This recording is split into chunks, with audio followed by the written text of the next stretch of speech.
তুফানের ভয়ে সবগুলো সিনেমা আশ্রয় কেন্দ্রে চলে গেছে। মানে ওই যে হয় না, তুফানের আভাস পেলে বা তো অনেক বড় একটা ঝড়ের আভাস পেলে সবাই আগে থেকেই আশ্রয় কেন্দ্রে চলে যায় হচ্ছে নিজেকে সেভ করার জন্য। তো সেরকম এবার ঈদে এরকমটাই হয়েছে। আগামী কুরবানি ঈদে রিলিজ হওয়ার কথা হচ্ছে 7 থেকে 8টি মুভি। তার মধ্যে তুফান, সিয়ামের জঙ্গলি, আরফিন শুভর নীলচক্র, রাজের কবি, নায়িকা ববির ময়ূরাক্ষী সহ আরও কিছু সিনেমা। এই সিনেমাগুলো রিলিজ হওয়ার কথা ছিল। কিছুদিন আগে পর্যন্ত তারা কিন্তু ঘোষণা দিয়েছিল যে ঈদে তারা আসবে, তারা একটা একটা করে পোস্টারও রিলিজ করছে। তো তারপরে কবি নীলচক্র থেমে গেল দুটাই। তারা একটা পোস্টার দেওয়ার পর আর কোনো খোঁজ খবর তাদের নাই। তো বোঝা গেল তারা ঈদে আর আসতে পারবে না, ঈদে আর আসবে না। তখন কিন্তু তুফানের পোস্টার রিলিজ হয়ে গেছে। তো তারপর আপনার টক্করের দিক থেকে এগিয়েছিল জঙ্গলি। তো জঙ্গলি সিনেমা নিয়ে আসলে একটা সমাজের একটা শ্রেণীর অডিয়েন্সদের বা লোকেদের খুবই আশা ভরসা ছিল যে জঙ্গলি সিনেমা দিয়ে এবার তুফানকে তারা টেক্কা দিবে, শাকিব খানকে তারা টেক্কা দিবে এই কুরবানি ঈদে। কিন্তু শেষমেশ সেটাও হলো না, জঙ্গলি সিনেমাও পিছিয়ে গেল। অফিসিয়ালি তারা ঘোষণা দিয়ে দিয়েছে যে জঙ্গলি সিনেমা ঈদে আসছে না। তাদের নাকি শুটিং বাকি, ঘূর্ণিঝড়ের কারণে তাদের শুটিংয়ে ব্যাঘাত ঘটে, যার কারণে তারা শেষ করতে পারে নাই, ইত্যাদি ইত্যাদি। তো যাই হোক, জাতি বোঝে আসলে কখন কোন চালটাকে চালে, এটা আমরাও বুঝি, এটা বড় কথা নয়। এখন কথা হচ্ছে পরিচালকরা এই যে 3টা সিনেমা বললাম, আর অন্যান্য আরও সিনেমা রয়েছে, আরও সিনেমা কিন্তু রিলিজ হবে, সেইগুলোর নাম আপনারা জানেন না। নাম টুকটাক যাও জানেন, কে কী করতেছে, কে পরিচালক সেটাও জানেন না। মানে সস্তা বস্তা বস্তা যাই বলেন, কোয়ালিটিলেস মুভিগুলো, ওইগুলো আসলে মুভি বলাই চলে না, হিসাবের বাইরে। তো যেগুলোকে অডিয়েন্সরা হিসেব করতো, ক্রিটিকরা হিসেব করতো, সেইগুলো নিয়ে কথা বলি। এর মধ্যে হচ্ছে 4টা সিনেমা: তুফান, নীলচক্র, কবি, আর একটা হচ্ছে আপনার জঙ্গলি। এই 4টা সিনেমা, 4টা সিনেমার হাইপ কিন্তু ছিল, 4টা সিনেমার টক্কর দিত, 4টা সিনেমার ক্ল্যাশ হতো, এটাই কিন্তু বলা বলি হচ্ছিল কিছুদিন আগে পর্যন্ত। এখন একটা শ্রেণীর লোক আছে যারা আসলে একটার পর একটা সিনেমাকে তুফানের টক্কর হিসেবে চালিয়ে দিয়েছিল বা তুফানের সাথে টক্কর দিবে, এটা নিয়ে তারা আলোচনা সমালোচনা অনেক করে ফেলেছে। সাকিবিয়ানদের সাথে অনেকবার তারা এসব নিয়ে তর্কে জড়িয়েছে যে জঙ্গলিও কম নয়, জঙ্গলি তুফানকে টক্কর দিবে, জঙ্গলি ভালো চলবে, ইত্যাদি ইত্যাদি। তো কথা হচ্ছে এই যে 4টা সিনেমা, এর মধ্যে 3টা সিনেমা যে পিছিয়ে গেল, 3টা সিনেমার পরিচালকরা, প্রযোজকরা বুদ্ধিমানের কাজ করছে আমি যেটা মনে করি। এটা অবশ্যই তারা একটা বুদ্ধিমানেরই কাজ করেছে, বোকামি না করে, ভাব না দেখিয়ে তারা যে পিছিয়ে গেছে, এটা তাদের মুভির জন্যই ভালো।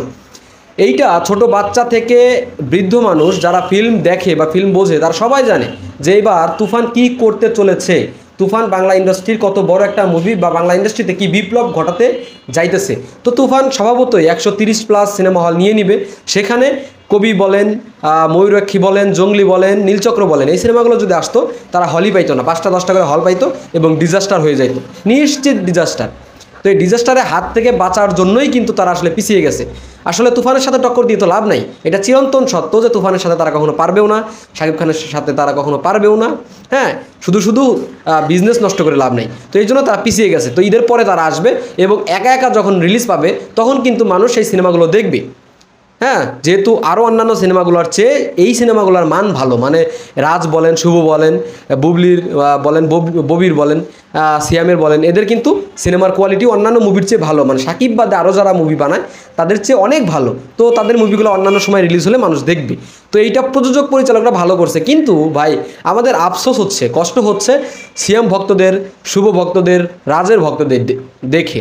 সোজা কথা, সাকিব বিরোধী যারা, সাকিবের সাথে টক্কর দিতে যারা চেয়েছিল যে শ্রেণীর লোক, তাদের জন্য আমাদের প্রচুর কষ্ট হচ্ছে যে তারা আসলে যে সিনেমা দিয়ে টক্কর দিতে চায় সেই সিনেমায় পিছিয়ে যায়, যার উপরে ভরসা করে সেই সিনেমায় পিছিয়ে যায়। মানে হয়ে গেছে বার্সেলোনার মতো। হ্যাঁ, বার্সেলোনা এবার চ্যাম্পিয়ন্স লিগে রিয়াল মাদ্রিদের বিপক্ষে প্রত্যেকটা দলের উপর ভরসা করছে, ম্যান সিটি বলেন, ডর্টমুন্ড বলেন, প্রত্যেকটা দলের উপর ভরসা করে করে রিয়াল মাদ্রিদকে হারাইতে চাইছিল যে এরা রিয়াল মাদ্রিদকে হারাবে, ম্যান সিটি হারাবে, ডর্টমুন্ড হারাবে।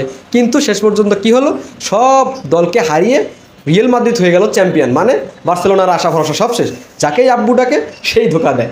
এরকম হচ্ছে এইবার এই কোরবানি ঈদে এই মুভিগুলোর ক্ষেত্রে, যারাই যে মুভি দিয়েই তুফানকে হারাতে আসে সেই মুভি তুফানের ভয় পিছিয়ে যায়। তো আসলে সেই সব সোকল সুশীলদের জন্য আমাদের খুব কষ্ট হচ্ছে। আমাদের সাকিবিয়ানদের একটা ইচ্ছা ছিল যে 3 নায়কের 3 সিনেমা একসাথে আসবে, 3 নায়কের 3 ফ্যানবেসকে আমরা একসাথে যাতা দিব, একসাথে তাদের বুঝিয়ে দিব শাকিব খান কী জিনিস। কিন্তু সেটা আর হলো না। আমরা চাই যে তারা আসুক। আরেকটা জিনিস মনে রাখেন, এই যে শাকিব খানের তুফান যদি একা একা রিলিজ হয়, মানে ভালো কোনো মুভি তার সাথে আর না আসে, তাহলে বা তুফান রিলিজের পরে শুভ, সিয়াম, রাজ এদের ভক্তরা কী বলবে বা সুশীলরা কী বলবে জানেন? যে তুফান তো ভাই ফাঁকা মাঠে গোল দিছে, তুফান তো ফাঁকা মাঠে ছিল, এইটা তারা 100% বলবে। কিন্তু তারা এইটা বলবে না যে তুফানের ভয়ে অন্যান্য সিনেমা, তুফান সিনেমাকে মাঠ খালি করে দিছে। ভাই আমি প্লেয়ার, আমি মাঠে নামলে যদি মাঠ খালি হয়ে যায়, অন্যান্য খেলোয়াড়রা যদি পালিয়ে যায়, আমার তো দোষ নাই আসলে। এটাও তো একটা পাওয়ার, এটা একটা স্টারডম, এটা একটা ক্রেজ, বুঝতে হবে। তো আমরা চাইছিলাম যে ভালো ভালো সিনেমা আসুক, অন্তত জঙ্গলি সিনেমাটা আসুক, সেটা আসে নাই। তো যাই হোক, দেখা যাক শেষ পর্যন্ত কী হয়।